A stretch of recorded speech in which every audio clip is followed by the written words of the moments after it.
Okay, so the last presentation here of this session and final session is making Mississippi bridges more resilient to lateral migration.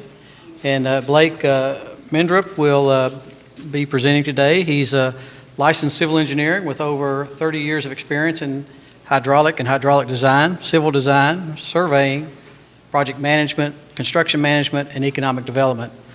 Prior to founding Mendrop Engineering Resources, Mr. Mendrop developed a broad technical background in planning, engineering, and project management, including experience in working at the U.S. Army Corps of Engineers in the Vicksburg district.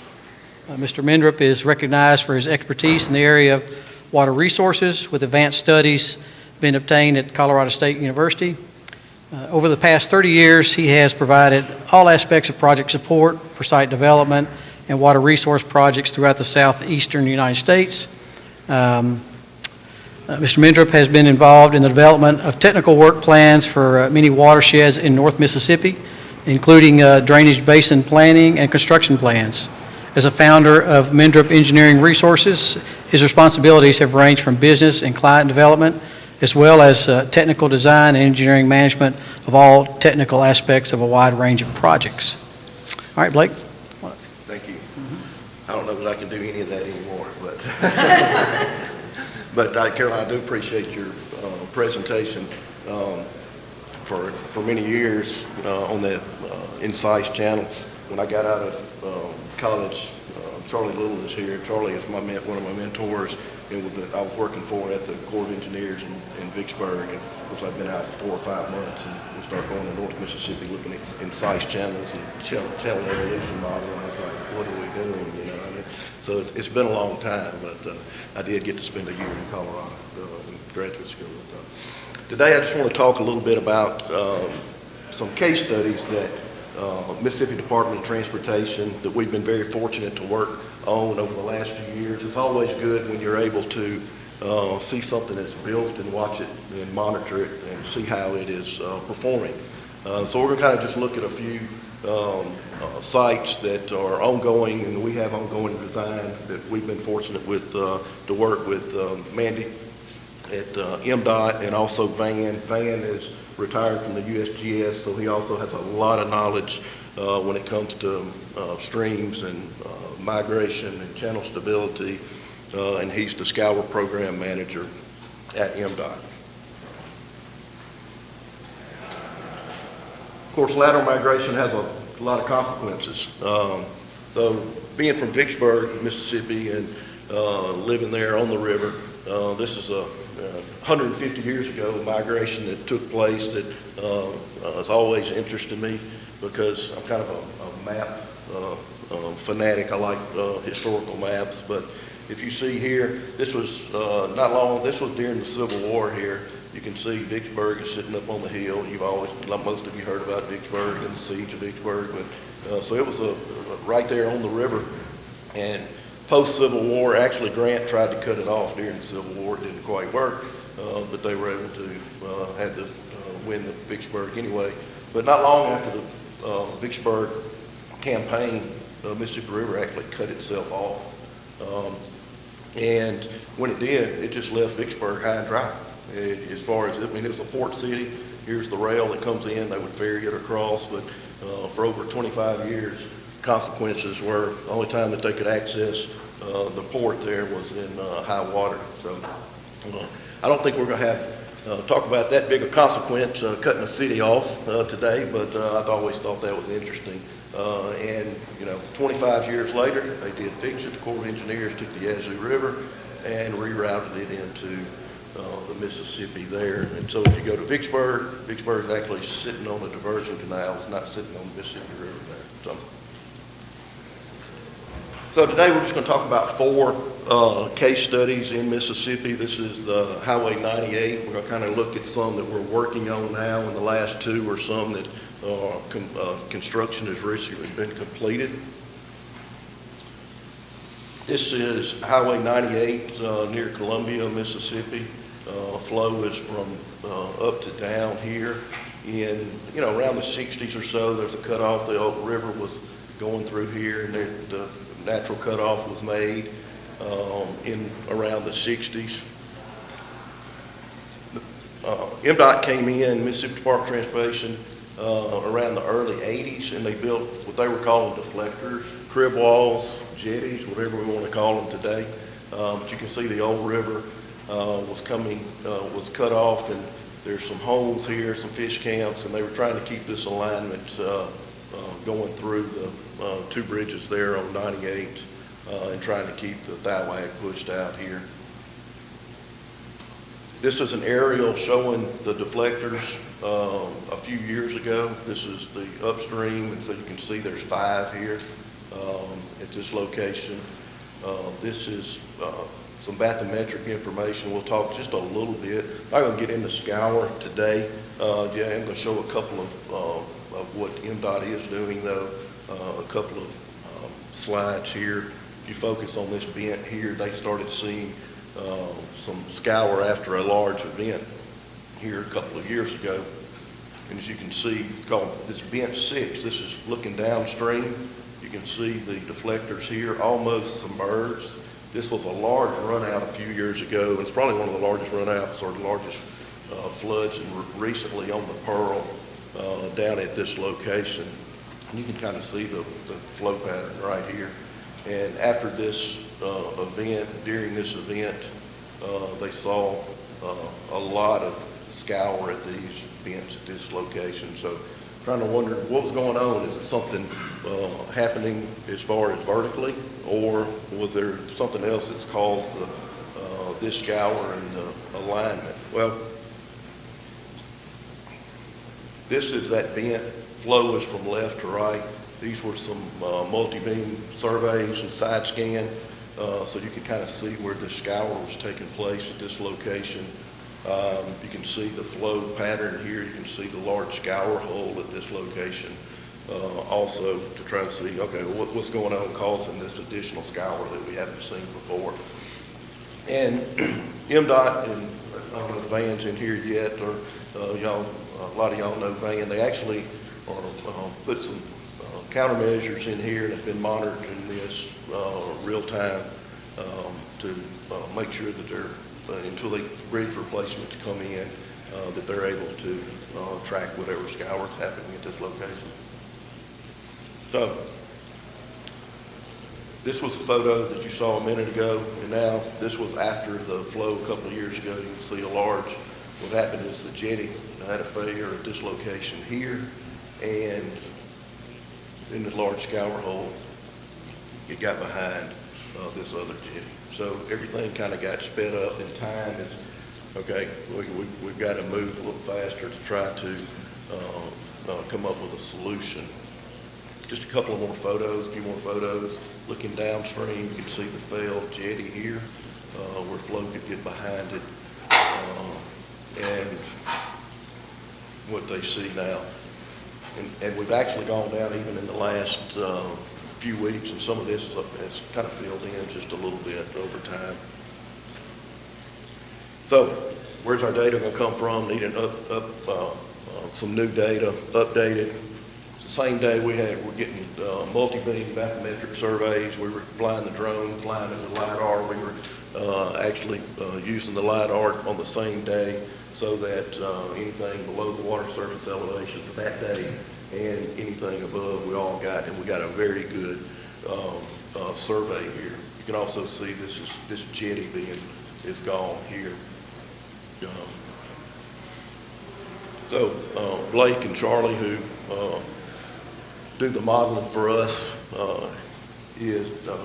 created the existing condition model to go back. There's been plenty of models before, but now with all this was happening, we went back and got a new existing conditions. You can kind of see where what is happening here at this location. This is the vent down here that has been of concern.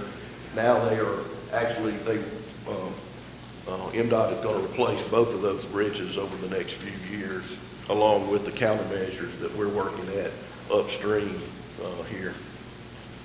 So after many iterations of going through the modeling, and whether it's stone toe or whether we're going to use Benway weirs or looking at different countermeasures. The one that is currently being designed is basically Benway weirs. We've got a stone toe.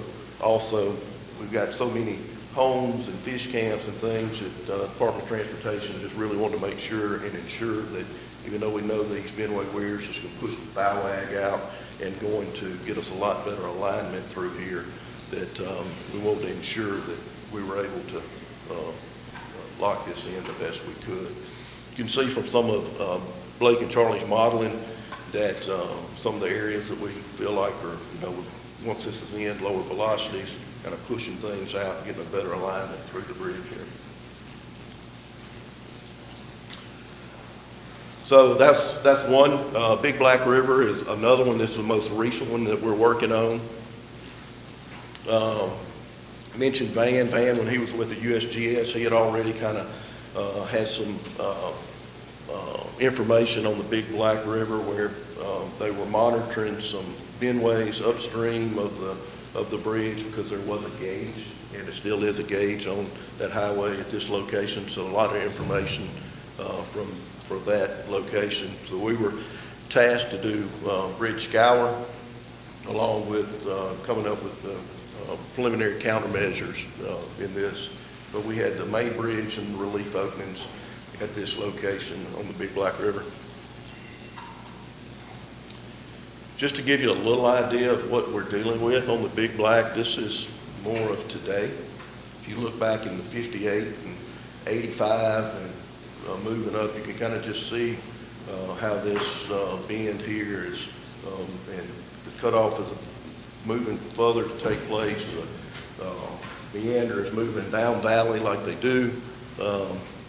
And then you can see even from 2006 and now the cutoff is taking place. And I used to think, after looking at all these sites, and I go back to when I was working with Charlie not long out of school, we start walking streams and we're looking at changes and didn't have near these many photographs and aerial photography that we could review. And you think about, this is not going to take place in my lifetime. This may happen 100 years from now, and every one of these is like, okay, it's 50 or 60 year span. It's moving. They're moving, and those changes are coming. And so being keyed into what may come and how to plan for that, MDOT has really got and been proactive in looking at that long term and not trying to be so reactive that just within the right of way, they're looking upstream, downstream, going to get the right of way and the easement necessary to make these a lot more resilient. Now this is just a photograph showing after the last year with the cutoff taking place, and now once this was taking place, now we have more migration here, and then also at the right descending bank at the bridge here, right bank. So we're just now in the middle of coming up with proposed countermeasures for this location. We're also doing the scour studies. I got one slide just to show mainly what Department of Transportation and what we have been working on with Van and Mandy as far as cohesive scouring. We're not the only ones doing this, but there's a few of them. There's a few sites that they've identified that, as we heard yesterday, is trying to come up with, with those cohesive, and where is that layer? Blake Palmer kind of came up with this little cartoon. He's got another scour on cohesive soils that he kind of gets into detail with going into the design and what we're doing. But so on this Big Black River, actually they did some geotech and they got borings, and we sent them some samples out to Texas A&M where they were able to come up with the critical shear stress. And Charlie and Blake and Van have been working through how we're going to use that at this site. So if you got any cohesive questions, don't ask me. You can ask Charlie and Blake and Van. Fair River, this is one that actually has been constructed now. We're always going and looking as far as anything we can get from our field investigation, old aerial photographs, trying to see where these, what the stream and river's been doing over time. And this one flows actually from down up here there's this bend at this location, trying to keep it off the embankment. There's a little bit of rock here at this location. Did I hit there we go. Flow really just kind of making a 90-degree turn. You can kind of see where it's filled in under these location here. We really wanted to kind of do a lot of more realignment, but between right-of-way, environmental, and other things, we didn't really cut it off, kind of like we would like to have done. Flow from left to right, you know, everybody says, why didn't you just come in here? Well, environmental, right-of-way, all those things.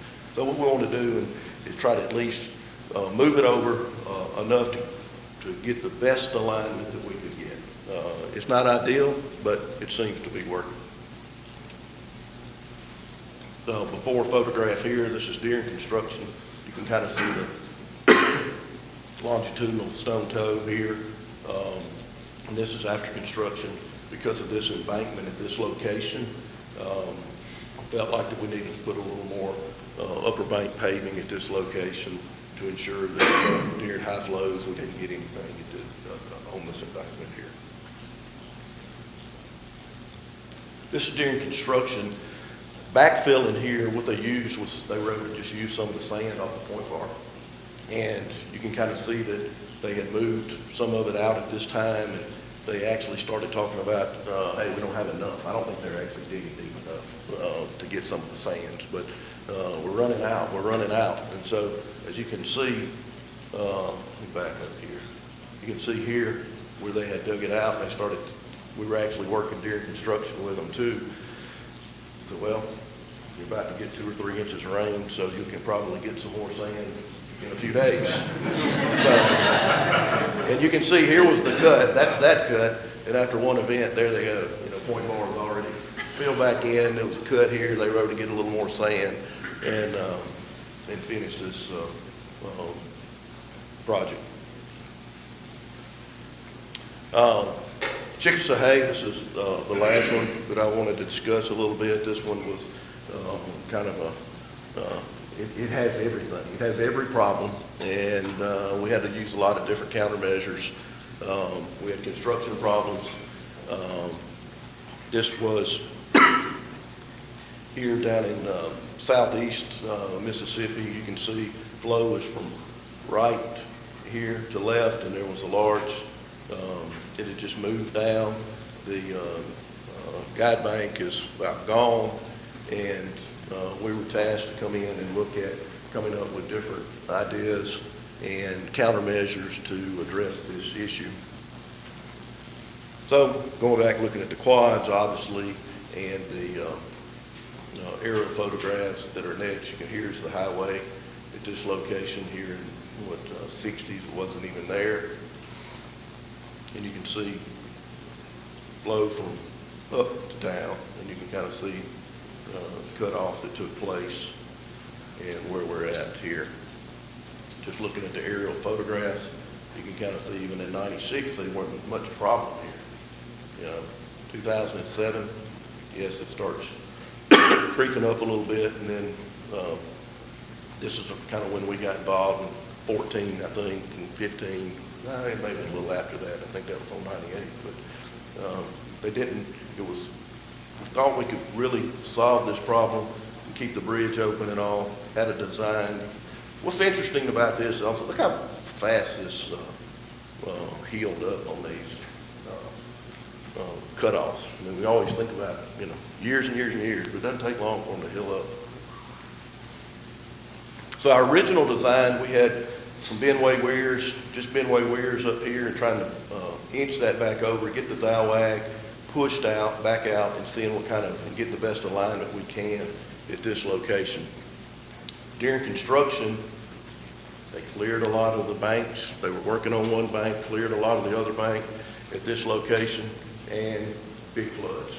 So, so we lost a lot of bank here during construction when it started, and had to make some modifications to be able to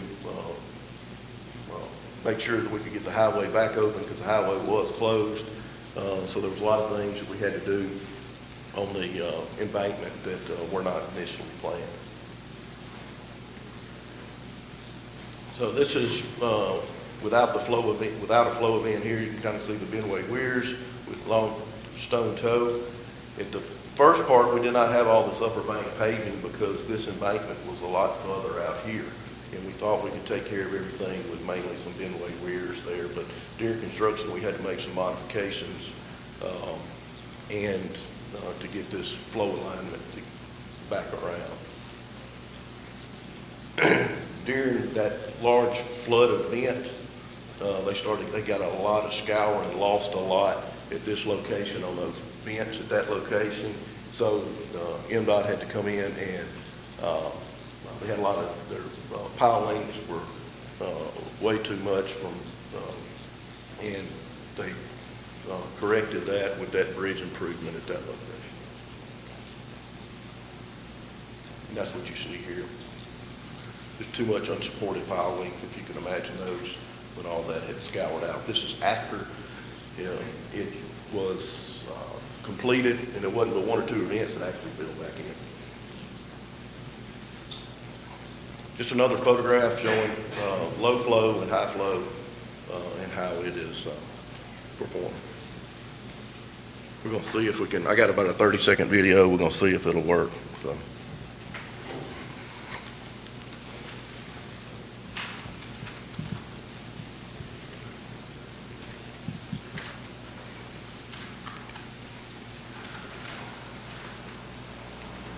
I stopped the music, so you didn't have to put you to sleep any more than you already are.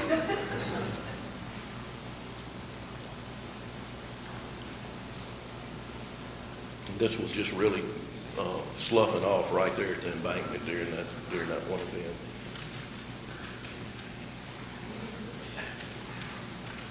And we had a lot of things we were able to use for countermeasures at this location, but it seems to be working. And that was during construction. One thing you see up in this area here, it's really right in here. It's already had a lot of sand. Vegetation's already kind of covered all the rock up at that location.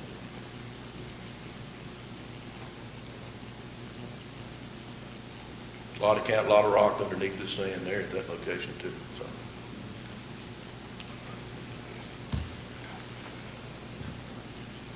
So, any questions? Be happy to answer. I'll probably put some all to Charlie or Blake or Vance. So.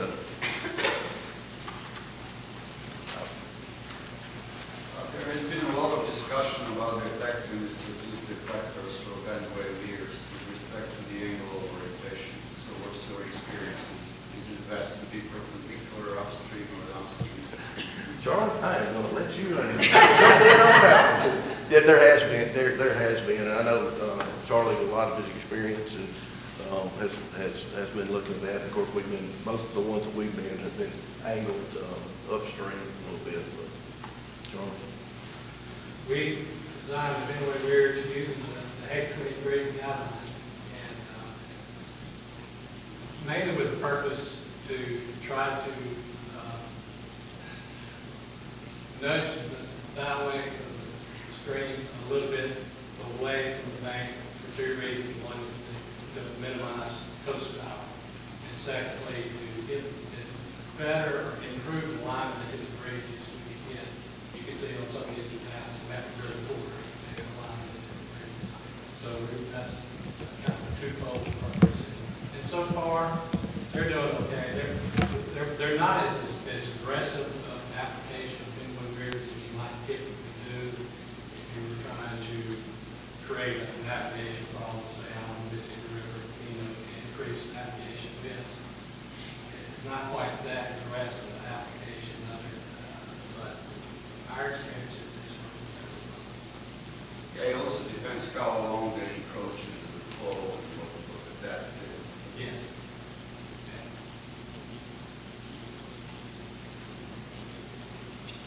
You have questions? Thank you all.